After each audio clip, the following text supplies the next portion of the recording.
자, 이번 시간에는 조건부 확률에 대해서 공부해 보겠습니다. 이 내용은 이제 여러분들이 좀 많이 힘들어하는 내용 중에 하나인데, 그게 이유가 여러분들이 제대로 개념을 공부 안 하셔서 그래요. 이걸 조금만 신경 써서 보시게 되면은 별 내용 없습니다. 결론부터 말씀드리면은 조건이 붙는다라는 겁니다. 조건이 붙으면 그때 확률이 어떻게 계산되는가, 그것에 관련된 내용이라고 보시면 돼요. 자, 볼까요? 표본 공간 S의 두 부분 집합인 두 사건 A, B에 대하여 벌써 읽기 싫죠? 그죠? 이렇게 읽어서 이해될 거면 쉬운 내용이겠죠? 그죠? 자, 예시를 들어드리겠습니다. 요건 읽지 않겠습니다. 여러분들 주사위를 던진다. 주사위를 던질 때 기존의 질문과는 조금 다릅니다. 주사위를 던질 때 짝수의 눈이 나왔다.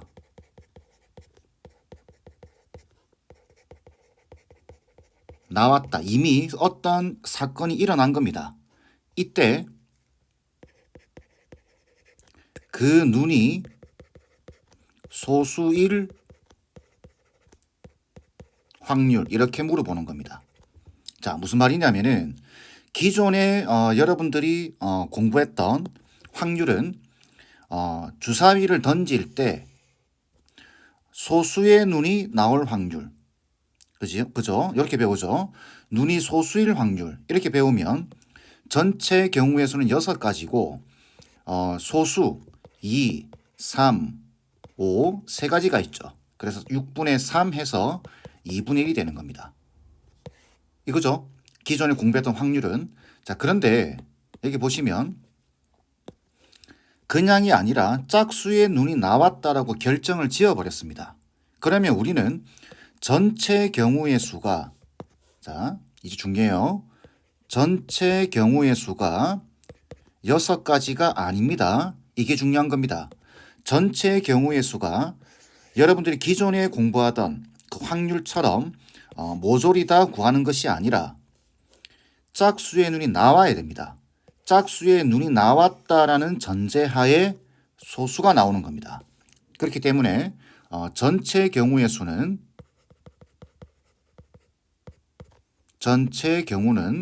짝수 2, 3, 6이죠. 2, 4, 6이죠. 세 가지입니다. 이렇게 계산하는 겁니다. 그리고 그 눈이 소수일 확률이라는 말은 이 소수는 말은 안 하지만 짝수 중에서 소수인 겁니다. 이해되시나요? 짝수 안에서만 생각하는 겁니다. 그때 그 눈이 소수라는 말은 그냥 소수가 아니라 짝수인 소수인 겁니다. 되겠죠? 그럼 뭐밖에 없죠? 2밖에 없습니다. 그래서 이 확률은 3분의 1이 되는 겁니다. 다르게 말하면 이렇게 돼요. 일반적인 확률 문제는 확률 문제에서의 전체 경우의 수와 조건부 확률에서 다루는 전체 경우의 수는 다르다. 그러니 조금만 생각하고 문제를 잘 읽어야 됩니다. 조건부 확률은. 그래서 조건부 확률에서는 보통 표현이 뭐뭐 나왔다, 뭐뭐가 어떤 사건이 일어났다, 근데 그때라고 이야기합니다. 아시겠죠? 그러면은 요게 전체 경우의 수가 되는 겁니다. 자, 이걸 벤 다이어그램으로 그려서도 여러분들이 이해를 하셔야 돼요. 자, A라고 하는 집합이 있습니다. B라고 하는 집합이 있어요. 이때 여기가 A가 짝수입니다. 여기가 소수예요. 그러면은 기존의 확률 문제는 전체 경우의 수에서, 그죠? 전체가 있고 짝수가 나올 확률을 물어보기 때문에 전체 경우의 수를 구했지만 이제 짝수의 눈이 나왔다라고 말하는 순간 전체 경우의 수가 이렇게 제한되는 겁니다. 전체 경우의 수가 줄어드는 거죠. 그 중에 여기는 뭔가요? 여기는 짝수이면서 소수입니다. 여기가 우리가 찾는 경우의 수입니다. 여기는 짝수이면서 소수인 수. 그래서 그게 2밖에 없는 거죠. 이해되시죠? 전체 경우의 수가 줄어든다. 이렇게 이해를 하시면 됩니다. 이걸 제가 여러 번 말씀드리겠습니다. 이걸 어떻게 적냐면 P, B, 바 A라고 읽고 P, B, 바 A, 바입니다. 바. 이건 어떻게 읽냐면은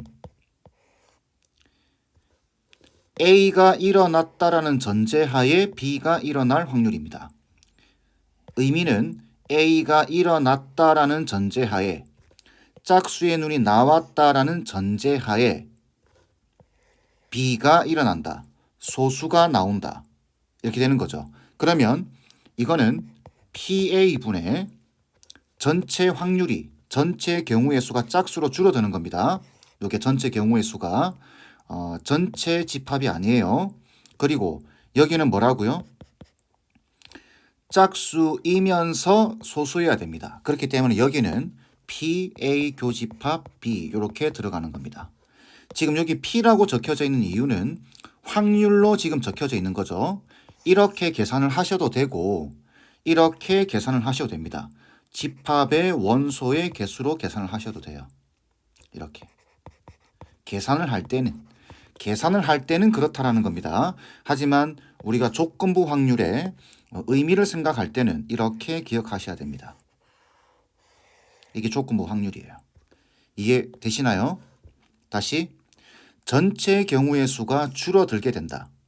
그리고 그냥 소수가 아니라 이 소수는 짝수라는 전제하에 소수일 것이다.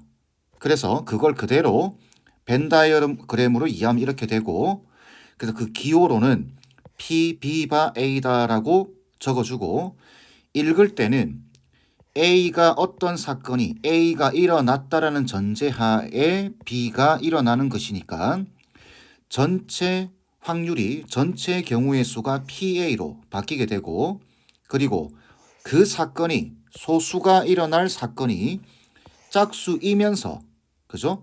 A라는 전제하에 소수인 겁니다. 되겠죠? 자, 이게 첫 번째 예시입니다. 좀 이해되셨나요? 두 번째 예시를 들어보겠습니다. 비행기를 한번 보겠습니다. 제가 살짝 그림을 하나 가져와서 자, 이제 조금 가지수가 좀 많아지는 케이스입니다. 잘 보세요. 비행기 안에 100명이 있습니다. 총 100명. 이때 한국인이 60명. 그러면 말을 안 하더라도 총 100명이 있는데 한국인이 60명이면은 자연스럽게 외국인은 몇 명일까요? 문제를 보시다 보면은 이것만 줍니다. 이거 말 안 해요. 하지만 여러분들이 생각하고 계셔야 됩니다. 반대 사건. 그럼 외국인은 당연히 40명이겠죠. 자, 이때 한국인 중에서 남자가 20명이고 여자가 40명이라고 보겠습니다. 이때 기존의 확률 문제는 이렇게 되어 있습니다. 비행기 안에 100명이 있습니다. 그 중에 한 명을 찍었을 때 그 사람이 한국인일 확률 이렇게 물어보죠. 그러면 전체 경우의 수는 100명이에요. 그리고 한국인인 경우의 수가 60명이기 때문에 100분의 60이 맞습니다. 자, 뭐 이렇게 물어볼 수 있겠죠. 비행기에서 한 명을 찍었는데 그 사람이 한국인 남자일 확률 이렇게 물어본다면 전체 경우의 수는 100명입니다. 그리고 한국인 이 남자라고 되어 있지만 이 남자는 한국인 남자겠죠. 20명입니다. 그래서 100분의 20이다라고 해서 계산하는 게 기존의 확률 계산 방식입니다. 자, 그런데 이제 문장이 이렇게 돼요. 비행기에서 한 명을 선택을 했는데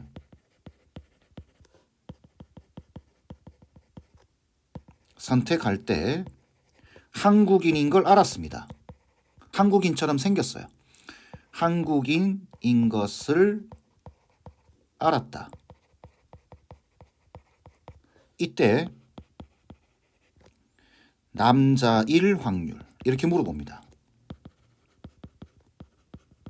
자, 이 말 뜻은 이제 조건이 붙은 거죠. 요렇게. 한국인인 걸 알았습니다. 그러면 여기를 뽑으면 안 되죠. 그죠? 한국인인 걸 알았기 때문에 이미 조건이 붙어버린 겁니다. 한국인 안에서 뽑아야 됩니다. 그런데 그 사람이 남자래요. 그럼 이 남자는 그냥 남자예요? 아니죠. 이 남자는 한국인이면서 남자인 겁니다. 한국인이면서 남자다. 그래서 확률은 60분의 20이 되는 겁니다. 자, 이걸 벤 다이어그램으로도 그리고 여러분들이 수식으로도 이해를 하셔야 됩니다. 자, 벤 다이어그램으로 그리게 되면 이렇게 됩니다. A라고 하는 집합을 한국인, 자, B라고 하는 집합을 이렇게 옆으로 좀 그려서 요 B를 남자 이렇게 보겠습니다. 그러면은 여기는 뭐죠? 여기는 한국인 남자입니다. 그죠? 한국인 남자. 그래서 이걸 기호로 적어보게 되면 수식으로 P, B, 바, A 이렇게 되는 겁니다. 그래서 얘는 전체 경우의 수가 NA라고 하셔도 돼요. 근데 우리가 보통 이렇게 기호는 이렇게 이해를 하셔야 됩니다. PA분의 PA 교집합 B다. 이렇게 되는 겁니다. 이거 꼭 이해하셔야 돼요. 의미가 뭐라 그랬죠? 한국인 중에서 한국인이 뽑혔다라는 전제하에 남자일 확률 이렇게 읽어주는 겁니다. 다시 한국인 중에서 뽑았다라는 전제하에 남자일 확률 이렇게 되겠죠. 그래서 전체 경우의 수가 한국인 이렇게 되는 거고 분자에는 한국인이면서 남자여야 됩니다. 이해되시죠? 자, 이걸 이제 극단적으로 좀 바꿔보겠습니다. 극단적으로 바꾸면 이 극단적으로 바꾸는 걸 이해하셔야 돼요. 잘 보세요. 자, 한국인이 있습니다. 한국인이라는 말은 예를 들어서 남자가 10명, 한국인 여자가 20명, 한국인 강아지가 10명, 한국인 고양이가 뭐 그럴 수 있겠죠. 뭐 외계인이라고 할까요? 외계인이 10명입니다. 이렇게 구성되어 있어요. 자, 극단적인 예시입니다. 왜 이런 예시를 드냐면은 실전에서는 이걸 알고 계셔야 됩니다. 잘 보세요. 비행기 안에서 한 명을 선택을 할 때 한국인인 것을 알았다. 그러면 한국인인 사람들을 종류들이 이렇게 있겠죠. 이렇게. 그걸 분자에 다 적어 주셔야 됩니다. 다시 한국인인 것을 알았다라고 말을 하는 순간 요걸 이렇게 보겠습니다. 요걸 A, 요걸 B, 요걸 C, 요걸 D 이렇게. 그러면 우리가 요 확률을 구하라. P, B, 바 A를 구하라. 그럴 때는 어떻게 하냐면 분모에 한국인에 해당하는 사람들을 다 깔아주는 겁니다. 그래서 남자, 여자, 강아지, 외국인 이렇게 다 분모에 다 모든 한국인에 해당되는 모든 경우의 수를 다 깔아준 다음에 만약에 강아지, 이렇게 강아지예요. 강아지. 한국인 강아지 1 확률을 물어본다면 요 분모에 다 깔려 있는 거 있죠. 이 중에서 강아지만 분자에 적어주시면 됩니다. 되겠나요?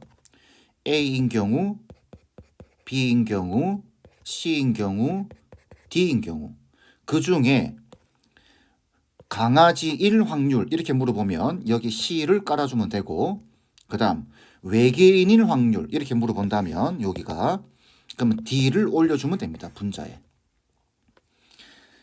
한국인 중에서 남자 1 확률 이렇게 물어본다면 한국인에 해당하는 것들을 다 깔아준 다음에 분모에다가 거기다가 남자를 적어주면 된다라는 이야기예요.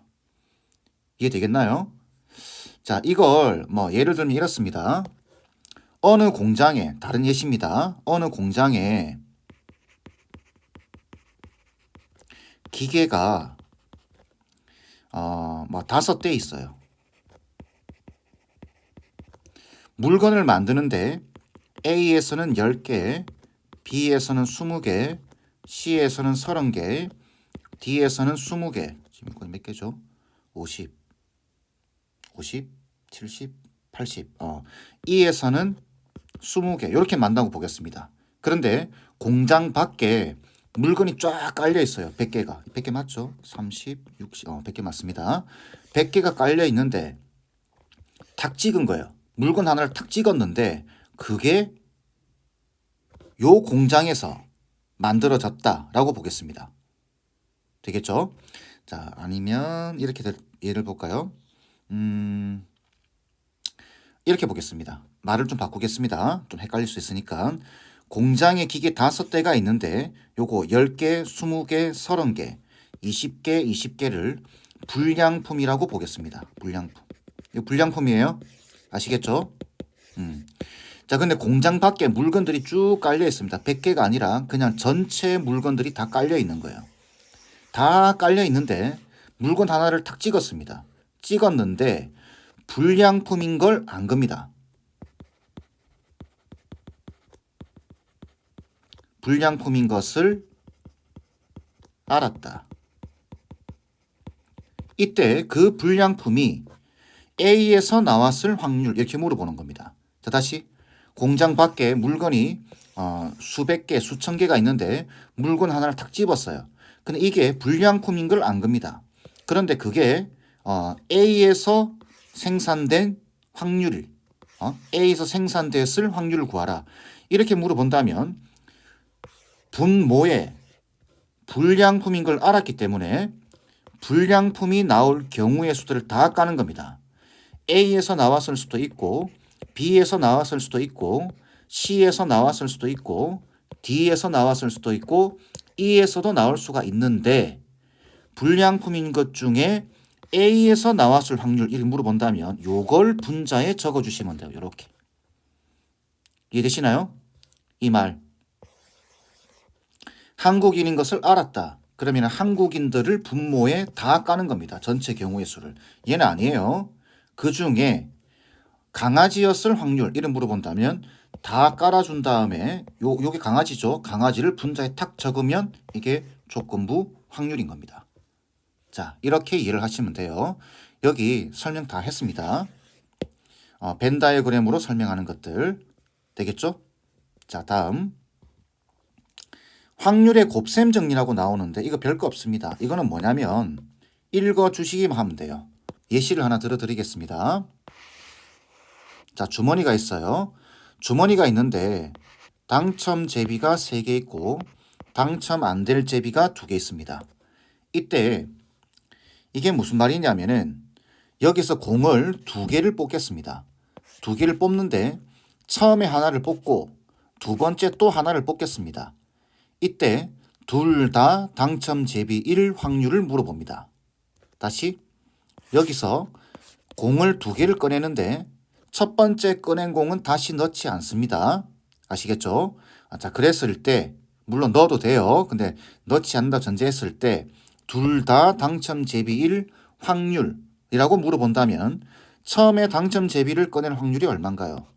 5분의 3이죠. 그리고 공을 넣지 않으면 하나가 뽑혔죠. 그러면 두 번째 당첨 제비가 될 확률은 4개 중에 2개가 될 겁니다.